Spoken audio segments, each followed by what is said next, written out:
गुरुदेव और माँ गायत्री के चरणों में कोटि कोटि नमन। आप सभी को प्रणाम। धर्म और अधर्म क्या है? ये प्रश्न बड़ा पेचीदा है। जिस बात को एक वर्ग धर्म मानता है, दूसरा समुदाय उसे अधर्म घोषित करता है। इस पेचीदगी के कारण धर्म का वास्तविक तत्व जानने वाले जिज्ञासुओं को बड़ी कठिनाई का सामना करना पड़ता है। जैसे जैसे मानव की बुद्धि का विकास हुआ, वैसे वैसे क्यों और कैसे का बहुत प्रबलता से उपयोग हुआ। इस युग का मनुष्य सिर्फ इतने से ही संतुष्ट नहीं हो सकता कि इस पुस्तक में ऐसा लिखा है, इस व्यक्ति ने ऐसा कहा है। आज तो तर्क और प्रमाणों से युक्त बुद्धि संगत ही बात लोग स्वीकार करते हैं। कोई भी व्यक्ति हो, किसी भी धर्म का हो, किसी भी समुदाय का हो, लेकिन वो करता है सच्चिदानंद परमात्मा की आराधना। आइए जानते हैं कैसे, लेकिन उससे पहले thought of the day. Swami Vivekananda कहते हैं, किसी भी क्षेत्र में शासन वही व्यक्ति कर सकता है जो खुद अनुशासित रहता है। आइए अब जानते हैं कि हर व्यक्ति है सच्चिदानंद परमात्मा का भक्त। आइए जानते हैं कैसे। वैसे तो धर्म शब्द नाना अर्थों में व्यवहार में आता है, पर दार्शनिक दृष्टि से धर्म का अर्थ स्वभाव ठहरता है। जैसे अग्नि का धर्म गर्मी होता है, हर वस्तु का उसी तरह से एक धर्म होता है जिसे वह अपने जन्म से लेकर मृत्यु पर्यंत तक धारण किए रहता है। जैसे मछली का धर्म जल में रहता है, शेर स्वभावतः मांसाहारी होता है। हर एक जीवित और निर्जीव पदार्थ एक धर्म को अपने अंदर धारण किए हुए होते हैं। जैसे धातुएं अपने अपने स्वभाव धर्म के अनुसार काम करती हैं।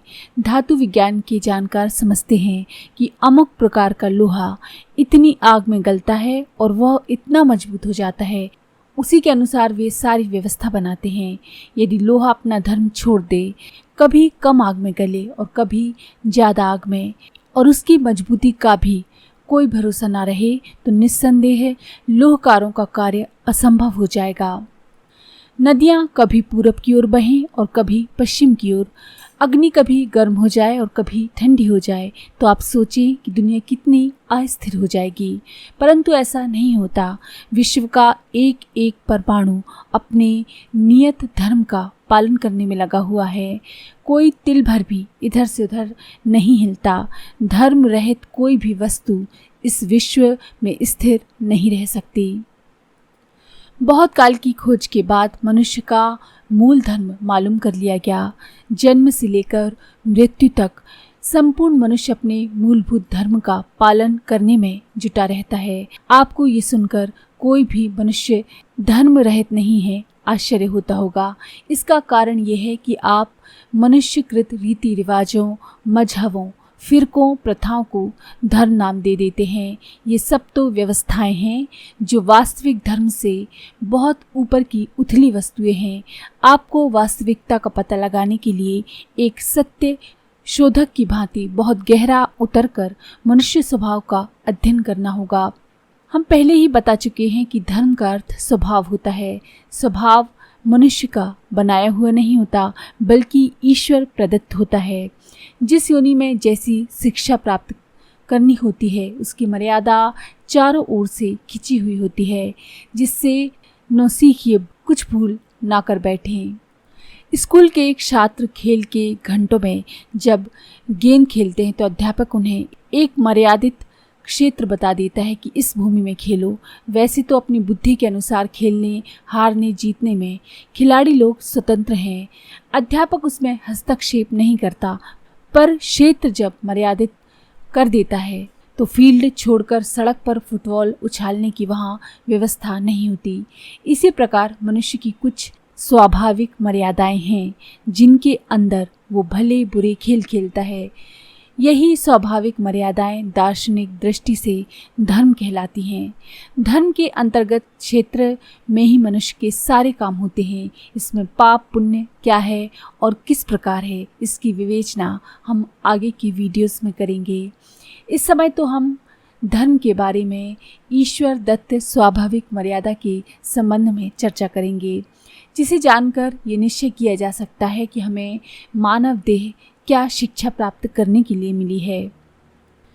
मनुष्य का गहरा निरीक्षण करने के बाद आध्यात्मिक तत्ववेत्ताओं ने ये निष्कर्ष निकाला कि सच्चिदानंद की उपासना में ही मानव प्राणी हर घड़ी लगा रहता है, चाहे वो किसी भी धर्म का हो, जाति का हो, समुदाय का हो।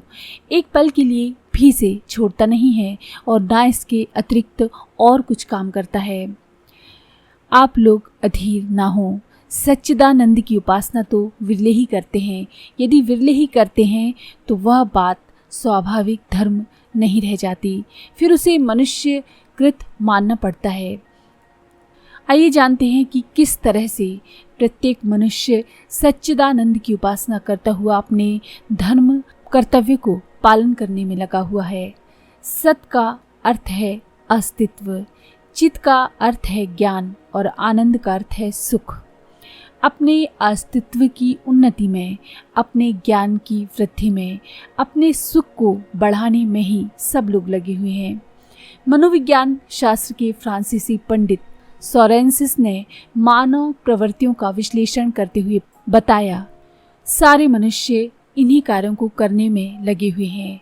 पहला है शरीर और मन को सुख प्राप्त करने के लिए, दूसरा है आत्मरक्षा करने के लिए, तीसरा है अपने को सबके सामने प्रकट करने के लिए, बड़प्पन पाने के लिए, समूह इकट्ठा करने के लिए, गुप्त विषयों को जानने के लिए, विपरीत योनि से घनिष्ठता रखने के लिए, साहस करने की इच्छा में प्रेरित होकर ही मनुष्य अनेक प्रकार के कार्य करता है।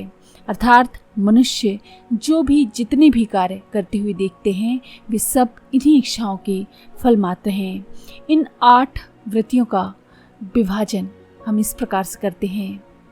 ये सारे कार्य गुरुदेव के बताए गए सच्चिदानंद परमात्मा के तीनों गुणों में शामिल होते हैं। अब आप ही विचार कीजिए कि मनुष्य के समस्त कार्य इस सीमा में आ जाते हैं कि नहीं। हिंसक आक्रमणकारियों से आपत्ति से बचने के लिए लोग घर बनाते हैं, बस्तियों में रहते हैं, शस्त्र रखते हैं, डरते हैं, छिपते हैं, भागते हैं, वैद्यों डॉक्टरों के पास जाते हैं, राज्य का निर्माण करते हैं, देवी देवताओं की सहायता लेते हैं, युद्ध करते हैं और ऐसे ही कितने ही प्रयत्न करते हैं जिससे कि उनकी आत्मरक्षा हो सके।